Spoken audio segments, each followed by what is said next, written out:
आपका सुख दुख का साथी, बहुत ही मेहनती हलके के अध्यक्ष अंगद ढींगसरा जी और आपके अपने ही गांव के बहुत ही मेहनती भट्टू ब्लॉक के प्रधान बिल्लू जी। मैंने बिल्लू से कहा, मैं उनका बिल्लू नाम को वरदान है। अभय सिंह जी भी बिल्लू है और एक बिल्लू ये हमारी एससी के हमारे प्रधान अमित जी, बीसी के हमारे जिले के प्रधान भागीराम सोनी जी और डॉक्टर साहब के प्रधान डॉक्टर नफे सिंह जी, हल्का की अध्यक्षा सुशीला जी और सम्मानित मंच, मैं सभी का बहुत बहुत धन्यवाद करती हूँ, अभिनंदन करती हूँ। हमारी एडवोकेट जिन्होंने पहले चुनाव लड़ा, सुमनलता सिवाग जी, आज सुबह से मेरे साथ है, घर में काम भी है लेकिन फिर भी मेरे साथ है, इनका विशेष धन्यवाद करती हूँ।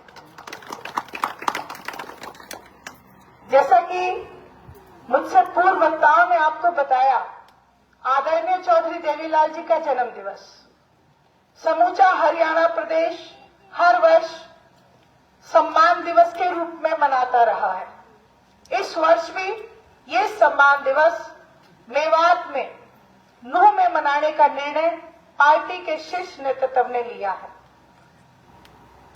लेकिन इस वर्ष ये जन्म दिवस 25 सितंबर की जगह है 27 सितंबर को मनाने का निर्णय लिया है, जिसका मुख्य कारण केवल एक ही है। जैसे अपने यहाँ पे व्रत होते हैं और मेवात का इलाका मुस्लिम बाहुल्य है, 25 तारीख को उन सबका रोजा है, इसलिए आदरणीय अभय सिंह जी के आदेश के अनुसार 27 सितंबर को आदरणीय चौधरी देवीलाल जी का जन्म दिवस सम्मान दिवस मनाने का निर्णय लिया गया है, पहली बात। वहीं आप सबने देखा, हर वर्ष स्वयं अभय सिंह जी चौटाला हर हलके में आके हलका वासियों को खुद निमंत्रण देने का काम करते हैं। इस वर्ष भी आदरणीय अभय सिंह जी चौटाला 10 तारीख को आने वाली 10 अगस्त को सेतिया पैलेस में 12:30 बजे वहां पे पहुंचेंगे और पूरे हलका वासियों को निमंत्रण देने का काम करेंगे। मेरी आपसे प्रार्थना है, विनती है कि आप सब लोग भारी संख्या में, पूरा का पूरा गांव, महिला शक्ति, बुजुर्ग, युवा और मेरे भाई, आप सब लोग पहुंच के आदरणीय अभय सिंह जी चौटाला का हौसला बढ़ाने का काम करना। अब मैं आई हूं आपको निमंत्रण देने के लिए, तो मैं अपनी बात भी जरूर रख के जाऊंगी, क्योंकि माइक हाथ में पकड़ते अपनी बातें भी याद आ जाती हैं। पिछली दफा मैंने आप लोगों के बीच में चुनाव लड़ा, विधानसभा का। मुझे मेरे बुजुर्गों ने एक बात कही कि आप थोड़ा लेट आए हो। बात उनकी सही थी, 10 दिन का चुनाव था। मैं तो आज आपसे ये भी पूछूंगी, अब तो लेट नहीं हो क्या? हाजिरी में कमी हो तो बता देना, 2 साल और बढ़ा दूंगी। क्योंकि देखो, कहीं ना कहीं बुजुर्गों की बात का अनुसरण करना चाहिए, उसमें आपका फायदा होता है। वहीं एक बात और मुख्य रूप से कही गई कि हमें बीजेपी को हराना है, इसलिए कांग्रेस को वोट दे रहे हैं। और मैंने एक बात कही थी सबसे, मैंने कहा आप लोग भूल गए, बुजुर्गों से पूछो, अगर कांग्रेस भली होती तो आप लोगों के खेत में घास उगती, उसका नाम आपने क्या रखा हुआ है? कांग्रेसी घास।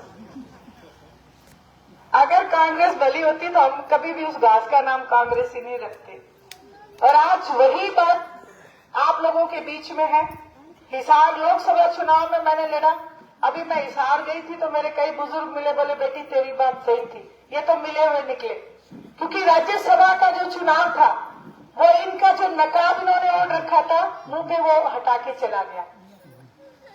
भूपेंद्र सिंह हुड्डा को जब नेता प्रतिपक्ष बनना था, तब तो 38 MLA साथ थे, और जब राज्यसभा का चुनाव आया तो कहने लगे कि 9 बागी हो गए।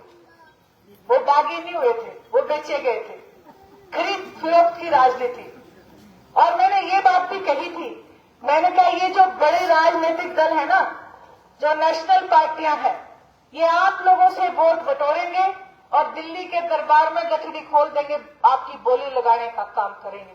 और वही काम कांग्रेस के नेताओं ने किया। आपने भी ऐठे बनाए थे। मैं कल ही गई खजूरी गांव में, एक लड़की सिर्फ एक क्रिकेट की किट खातर एमएलए करने गई कि कोई नहीं बेटा देखांगा। यानी कि आप अगर बच्चों को प्रोत्साहन नहीं कर सकते तो आपको उस गद्दी पे बने रहने का कोई अधिकार नहीं है। वहीं आज के जो मौजूदा हालात हैं, 12 साल हो गए। पहले 2 प्लान तो भारतीय जनता पार्टी झूठ बोल के आई और आगे का प्लान आपको पता है किसकी मदद से आई। इन लोगों को हरियाणा प्रदेश की जनता से कोई सरोकार नहीं है। 12 साल पहले ये कहते थे 15-15 लाख खाते में देंगे, किसान की आय को 2 गुना करेंगे, महिलाओं को कहते थे सिलेंडर फ्री में देंगे, युवाओं को कहते थे कि लाखों रोजगार देंगे। आज तक जितनी बातें मैंने आपको कही, इनमें से अगर एक भी बात पूरी की हो तो आप मेरे को बताओ। 12 साल से सत्ता में।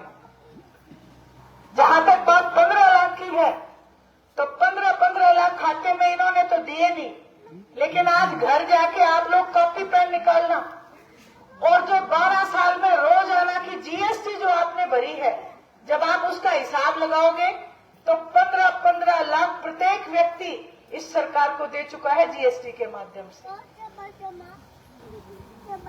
और रही कई कसर, ये बूढ़े अभी अभी जपेट में आते आते बचे हैं, अभी बचे और नहीं थे। ये भारतीय जनता पार्टी पेंशन काटने जा रही थी। अगर अभय सिंह जी चौटाला आवाज ना उठाते तो फिर बूढ़ों की गोश कट जाती। अभी मैं बेटा 2 मिनट रुक के बात देना। अभी मैं पिछले गांव में थी, मैंने कहा बुजुर्गों आप इतनी सी बात सुन लो, अगर बूढ़े बूढ़े भी वोट देते हैं मिलके तो हरियाणा में अपना राज बन जाता है।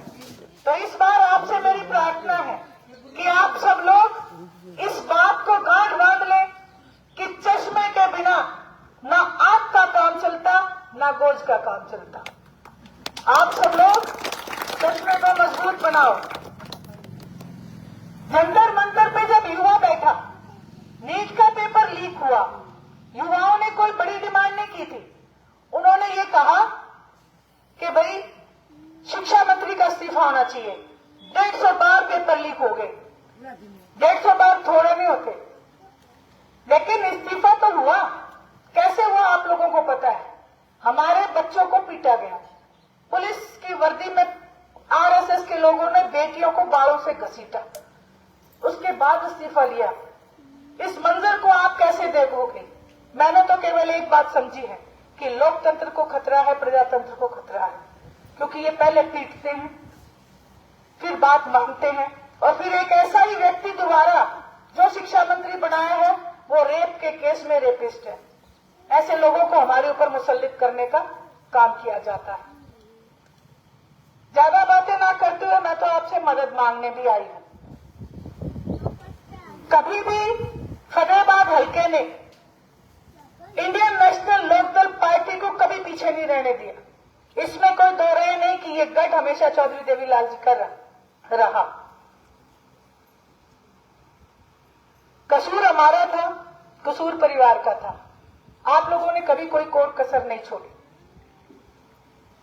और 2018 में जिस दिन से अभय सिंह जी चौटाला ने मुझे महिला विंग की जिम्मेवारी दी, मैंने मन में एक बात को सोचा कि आदरणीय चौधरी देवीलाल जी ने, चौधरी ओम प्रकाश जी चौटाला ने पूरे हरियाणा प्रदेश को एक माला में पिरोने का काम किया। 87 में आप सबको एक माला में पिरो दिया। समय बलवान है, समय का चक्र था। पिछले सालों में वो माला टूटी, और जैसे वो माला टूटी, हमारी माला के मोती बिखर के कोई किधर ही चला गया, कोई किधर ही चला गया। मैं तो आपसे ये मदद मांगने आई हूं कि आप उन मोतियों को इकट्ठा करने में मेरी मदद करें और वापस हम उस माला को पूरी कर सके। आज चौधरी देवीलाल जी के जन्मदिन का आपको न्योता देने आई हूं, तो साथ में उन्हीं के हवाले से इस बात को भी कह के जाऊंगी कि हम उनको सच्ची श्रद्धांजलि तभी दे सकते हैं जब हम सब लोग एक हो जाएं। बेशक चाहे आज कोई भी किसी पार्टी में हो, लेकिन पुराना इतिहास इंडियन नेशनल लोकदल का रहा और उसी इतिहास को दोहराने की मैं आप सबसे विनती करके जाऊंगी, प्रार्थना करके जाऊंगी। आज मुझे बहुत खुशी है क्योंकि जब मैं इस साइड आती थी मुझे एक चिंता रहती थी, मातृशक्ति कम निकलती थी, लेकिन आज मैं कहूंगी आप सब लोग अपने लिए भी बहुत जोर से ताली बजाओ, क्योंकि आज हम लोग भी हमारे भाइयों का कंधे से कंधा मिला के हम उनकी मदद में निकले हैं। क्योंकि ये लड़ाई अकेले की नहीं, हम सबकी है, हमारे भी बच्चे हैं। हमने अपने बच्चों को बड़ा डंडे खाने के लिए नहीं किया या पीएचडी इसलिए नहीं कराई कि वो ट्रे पकड़े। हमने अपने बच्चों को पढ़ाया लिखाया इसलिए है कि वो अच्छी नौकरी पे जाए। आज हरियाणा प्रदेश में गुजरात के लोगों को तो नौकरी मिलती है, लेकिन हरियाणा के बच्चों को नौकरी नहीं मिलती। इसलिए भी हमें इकट्ठा होना है और मैं इसी विश्वास के साथ, इसी उम्मीद के साथ मैं आप सबसे फिर प्रार्थना करूंगी कि महिला शक्ति भी उतनी ही संख्या में गांव से पहुंचना, ताकि मेरा हौसला बढ़ सके। ये 33% की लड़ाई भी लड़नी है। आप सब लोगों ने इतनी गर्मी में और यहाँ पे एकत्रित होकर मेरा हौसला बढ़ाया। जो पगड़ी आप सबने मुझे मान और सम्मान की पहनाई है, मैं आपको विश्वास दिलाती हूँ इस पगड़ी की शान में कभी कोई गुस्ताखी नहीं होगी। इस पगड़ी की शान को बढ़ाया जाएगा। और जो बात मैंने माला की उसके लिए आप सबकी जिम्मेवारी है। आप सब लोग इस बात से निश्चिंत रहें। पहले बहुत ठेकेदार बन के आ जाते थे कि भाई हमारा ही ठेका है। मेरा नंबर आप लोगों के पास है। मेरे चूल्हे तक आपकी पहुंच होनी चाहिए और आपके चूल्हे तक मेरी पहुंच होनी चाहिए। इस बात का जरूर आप ध्यान रखना। आप सबने मेरी बात को सुना, आप सबने मुझे मान सम्मान दिया। आप सबका मैं बहुत